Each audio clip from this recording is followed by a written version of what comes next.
Sa aming pagbabalik, I had a heart-to-heart talk with my director. Ano yung limitasyon na binigay mo sa kanila? Sabi niya sa akin, back nudity. And I said, yeah, I can give that.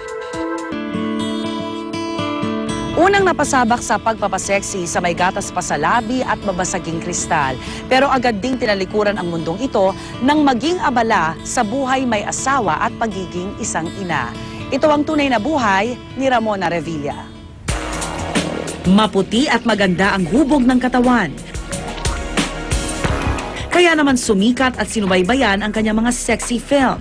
Huwag na natin pag-usapan yun. Yung pang sarili na lang natin. Siya si Mosil and Safyan, na mas nakilala natin bilang si Ramona Revilla. Ang half Pinay at half Iranian beauty na isa sa pinakahinangaang sexy stars noong dekada 90. Matagal-tagal ning nanahimik ang pangalan ni Ramona sa mundo ng showbiz.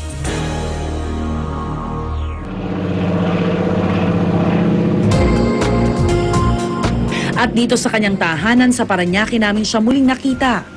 Ramona, gano'n na kayo katagal dito sa bahay na to? I bought this house 2008. Hindi nagbago yung itsura ni Ramona Revilla. Kung anong itsura niya noong early 90s, gano'n na gano'n pa rin. Ang diferensya lang siguro, nanay na siya ngayon. May konting siyang, kasi naman kakapanganak niya lang, no? Pero she looks very happy, still pretty. Actually, sexy siya.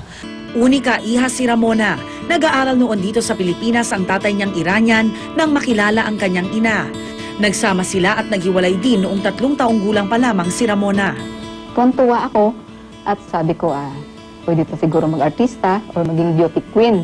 Paglaki, sabi ko. So yun, so happy ako nung ipinanganak ko siya. Yung dad ko gusto akong dalhin sa Iran. There's a Filipina there na nag-work sa Iranian embassy. Sabi ng Filipina sa mom ko, huwag ka maniwala dyan kasi you're a Filipina. And then, Iranian is totally different. Para tuluyang mailayo sa kanyang ama, dinala si Ramona ng kanyang ina sa Romblon.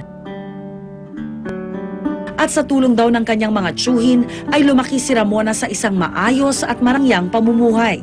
Because mom is thinking like, okay, my dad is more stable, you know, like at least may pera siya. But, you know, my 2 uncles promised my mom na hindi ako maghihirap, na everything will be fine. Si Ramona nung maliit, binigay sa kanya ang gusto niya lahat. Kasi nga, isa lang naman mag-isa. Kasi wala naman anak ang mga kapatid ko, binigay sa kanya kung inihingi niya. Bata pa raw si Ramona, pangarap na daw talaga niya ang sumikat. One time pumunta sina Aiza Sigera sa Romblon, pinanood ko sila, and then I said, one time magiging ganyan din ako. Habang lumalaki sa Romblon, ni minsan daw ay hindi nakausap ni Ramona ang ama. At nang magdalaga, lumuwas siya sa Maynila para mag-aral ng kolehiyo. Masiyahin na talaga siya dati pa. Pero sa una, tahimik lang siya. Pero once na nakilala mo siya, ano siya, parang kengkoy. Dito raw napag-alaman nilang naninirahan ang ama sa Mandaluyong. Nang muling nagkita, nangako raw itong susuportahan ang kanyang pag-aaral para makabawi sa mga taong magkahiwalay sila.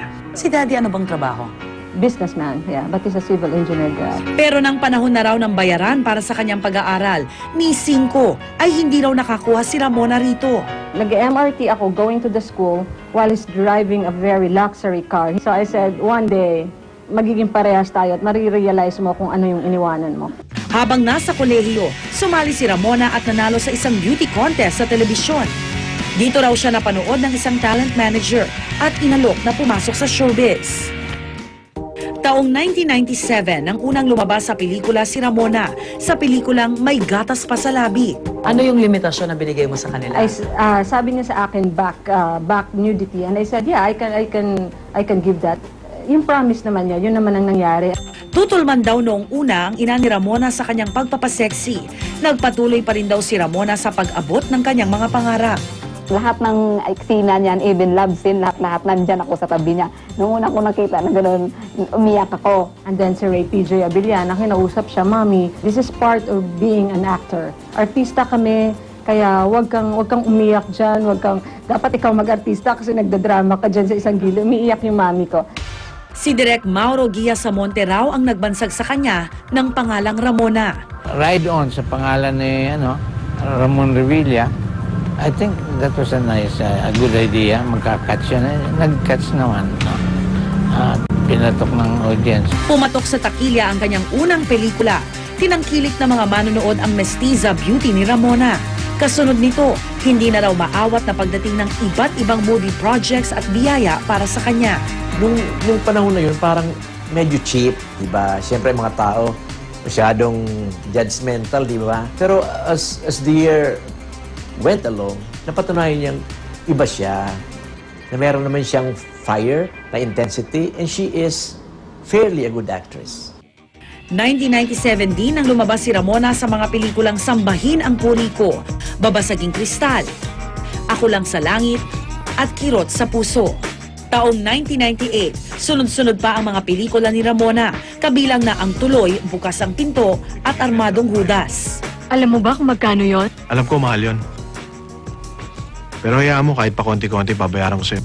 Eddie, simula muna. Ilan pa sa marami niyang pelikula ang Pedrong Palad noong 2000, Eva, Lason kay Adan noong 2002, Untamed Virgins noong 2011, at Mamay Umeng noong 2012. Mula 2003 hanggang 2012, sa paiilan-ilang TV guestings na punta ang kanyang career. Kasabay nito, nag-perform din siya sa stage bilang isang sexy singer at nakarating sa iba't ibang bansa para mag-perform sa harap ng Filipino communities. Kailan mo naramdaman na sikat na si Ramona Revilla? Naramdaman kong sikat na ako nung yung mga movies ko, ay yung sarili ko ay nasa billboards na. Like, nakikita ako na everywhere. At kahit saan ako pumunta, kilala na ako ng tao. Walang pagsisisi na nalinya ka sa sexy roles. Wala. Like, no, I am proud.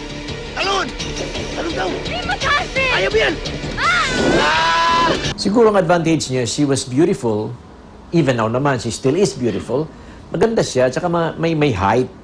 At saka yung may dating din when she walks, when she talks. Hindi gaya ng ilang mga nakasabayan niya sa pagpapasexy. Ayon kay Ramona ay hindi raw siya nalulong sa anumang bisyo. Dahil na rin sa gabay ng kanyang ina, natutuhan rin daw ni Ramona na mag-ipon at ingatan ang kanyang kinikita sa pag-aartista. Pag kumita ako ng ganito, 80% of that nakatago na agad sa bangko. Nag-ipon ako, bumili ako ng sarili kong bahay na may establish ako na kahit mag-asawa ako, sasabihin kong, I'm stable enough to, to say goodbye to showbiz. Pero sa gitna ng kasikatan noon ni Ramona, nagdesisyon na rin daw siyang tuluyang iwanan ang pagpapasexy noong 2012. Finally, may offer na sa akin na they need to get a frontal nudity. I said to my mom, I told you, right? It's gonna be when I'm done, I'm done. So, Ramona, nung in-offer yung frontal nudity, Hindi na. No, No na talaga. Like, I guess, more than 3 movies na in-offer sa akin na hindi na talaga ako. It's just a good decision. Sa aming pagbabalik, how does it feel to hold your babies? It's unexplainable feelings, It's, wow, it's good. Nangyari sa atin, huwag na natin balikan yon. Nakaraan na yon. sa kanyang pagpupursige, nakamit daw ni Ramona Revilla ang kasikatang matagal na niyang pinapangarap. Sana wag niyo siyang biguin. Tulungan niyo siya. Sa kanyang angking ganda at talento, hindi raw naging mahirap para sa kanya na maabot ang tagumpay sa showbiz. Kung ginawa mo yon dahil sa pagkamatay ng iyong kuya, atsuhin mo, nagkakamali ka. Pero tuluyang tinalikuran na ni Ramona ang pagpapasexy at itinuon ang sarili sa pagpoproduce ng mga concerts sa loob at labas ng bansa. Sa isa niyang project sa California noong 2008, doon nakilala ni Ramona ang Amerikanong si Fred Farrell na katrabaho ng kanyang tiyuhin. Ang di niya inaakala, simula na pala ito ng bagong pag-ibig para sa kanya. Sabi niya sa akin, nakita daw niya ako talagang may attraction na siya. Like aside from the physical, that's the reality. Lalaki naman talaga physical attraction. And then nung pumunta siya rito, nakita niyang, wow, hindi lang pala ganon. Meron kaming same interest in life. Para lubos daw silang magkakilala, sinundan pa daw ni Fred si Ramona sa Pilipinas. At dito na tuluyang nahulog ang loob niya sa Amerikano. Siguro qualities niya, he's very smart. And, I love, the conversation. We get along very well. We have the same interest in life. I hated being away from her. I realized I need to change my career. I need to adjust so that I can be with her. Dahil sa totoong pagmamahal na naramdaman ni Ramona kay Fred noong October 10, 2010, nagdesisyon silang magpakasal sa Las Vegas. I do.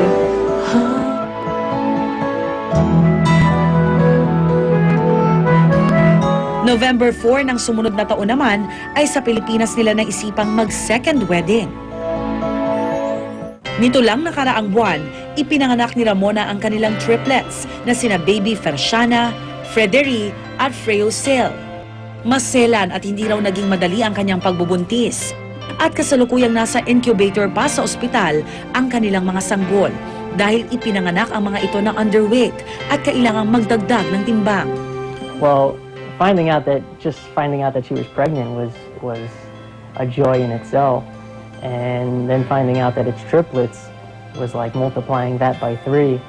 So yeah, it's just extremely blessed from God. Sa mahigit isang dekada niya sa showbiz, natuto raw si Ramona na mag-ipon.